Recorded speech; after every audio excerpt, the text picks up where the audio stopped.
Struggling with low efficiency in automotive PP scrap processing? This 500 to 600 kilograms per hour dedicated production line turns waste into profit. This is the QSS 2260 single shaft shredder with DC53 blades. It's controlled by an advanced Siemens touchscreen system. One click to start.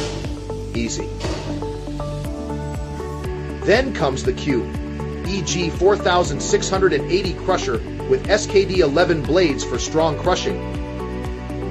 The crushing chamber is water-cooled, so it won't overheat the PP material, keeping the pellet quality perfect. The whole conveying system is made of S304 stainless steel screw conveyor. Rust-proof, easy to maintain and clean. The hopper is also stainless steel, with mixing and drying functions for complete processing. Whole line runs smoothly and automatically shredding, crushing, conveying, storage.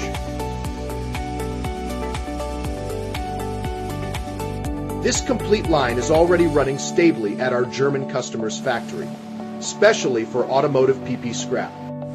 If you want equipment or raw materials, just DM me in the comments. I'll send you the quote right away. Or visit our website, www.qmachine.com.